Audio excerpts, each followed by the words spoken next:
past two comics mentioned white women 3 times, and like Beetlejuice, I appeared. Or maybe like cold pressed juice, if you want to get specific, but that's white women for you. Now it is Women's History Month. That's pretty exciting for me as a woman.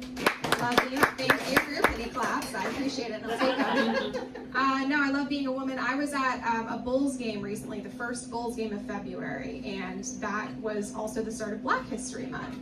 And when I was there, they had everyone stand for the national anthem, but when everyone stood, they said, please rise for the Black National Anthem. Does anybody here know what the Black National Anthem is? This is not a joke, this is a real song.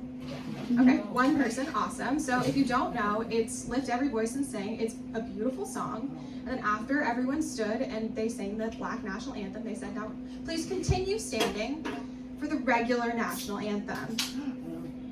Which I'm not allowed to say sounds racist, but it sounds racist. And it made me think, are they gonna do that for every holiday? Because I'd love that. I think that'd be great. If they did that for like Women's History Month, for example, they'd say, everyone please rise for the Women's National Anthem. Wow, yeah. All too well, the 10-minute Taylor's version. And now everyone please continue standing for the Men's National Anthem. One full Joe Rogan podcast. I would keep my hat on for that one, probably. This is some disrespect. No, I do love being a woman. Being a woman is great. Only woman on this show, so basically I beat out every other woman. It's like the Hunger Games. It's not that difficult being a woman in comedy, especially if people give you sets just for being cute. That's totally what happened here. It's not hard to be a woman. It is hard to be a woman in comedy online because I'll post stuff, little clips of myself doing comedy, and then there'll always be that one person, that one guy who's like, I forgot to laugh. Which I appreciate. Actually, that happened to me recently. I posted a stand-up clip on my Instagram and someone wrote, so funny I almost laughed, and then a second comment that read, I like your outfit though. And one part of me, the feminist part of me, was deeply offended. How dare you reduce me to what I'm wearing? Because I am so much more than the labels and the tags of my clothing. I'm so much more than the cute little outfits I put together. But then the other part of me, the part of me my parents raised, was like, thanks, it has pockets. Especially because when I had edited that clip and put it together to post on my Instagram, I spent a solid 6 minutes just staring at the sweat stains under my arms, wondering how long it would take for my father, who does follow me on Instagram, to comment on them.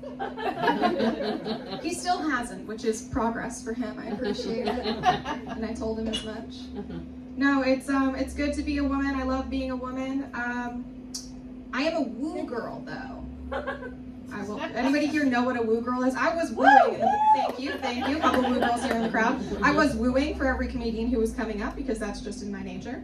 I am a woo girl. I think it's part of the way that I was raised. In fact, when I was growing up, my mother told me, Courtney, if you ever want to get a husband, you need to learn how to play about football. You need to learn how football works, essentially. Anybody else here know how football works as a woman? If you're a woman and you know about football, clap. My mom and who else? And your mom. Awesome. Oh my gosh, really? Is that your mom? Yeah. That's so cool. I love that. I have a good relationship with my mom too. That's great. This story won't make it sound like I do, but I do. No, my mom said, Courtney, if you want to get a husband, you need to learn about football. And so I took it upon myself to do some research by watching every episode I could find of Dallas Cowboys cheerleaders making the team on country music television. That is a good show. That is a very good show. And this was before TiVo, and so I could not fast forward through all the boring parts where they talk about football.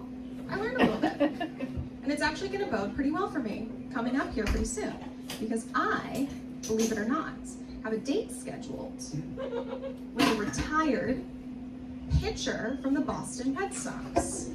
if you can believe that. And before you come up to me after this set, I know some of you are going to come up to me and say, hey, Courtney, Boston Red Sox, that's a baseball team game. I know. Okay, I know. You don't need to tell me. They're just both too long. They have a ball, but at least one, I get to get up and stretch and do a little song and dance in the middle. So, not complaining.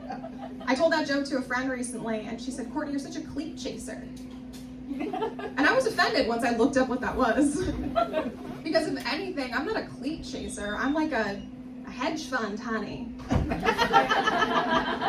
Tech trollop. It did get me wondering though, like, is there a term for girls who go after guys who do stand-up comedy? Because that's like who I There's not. And I thought to myself, and I realized that there probably is. It's the class of 2022. Jerry Seinfeld's girlfriend's young, guys. I also think I have a drinking problem. Anybody here have a drinking problem? We'll see. And more than likely, some of y'all are liars. Okay? Some of y'all are liars. I know my parents, for example, they talked about giving up alcohol for Lent. Good for them. Very good for them. Anyone here a Catholic? Retired Catholic? Anybody else? No. I will say that, well, that's pretty true. You know, Chicago is one of the few places where when someone says, you know, I was raised Catholic, they don't necessarily mean, and now I'm not anymore. That does apply to me. No, so I think that I have a drinking problem. And that problem is I love $14 cocktails. I sort of apply that philosophy to everything else in my life, though, where I only do pot, and if you can tell by the fact that I said do pot, in the form of sour peach gummy rings. I don't have a coke problem like a lot of comedians, but I would if Gwyneth Paltrow had figured out a way to sell me cocaine in a little tablet I could shove up my hoo-ha.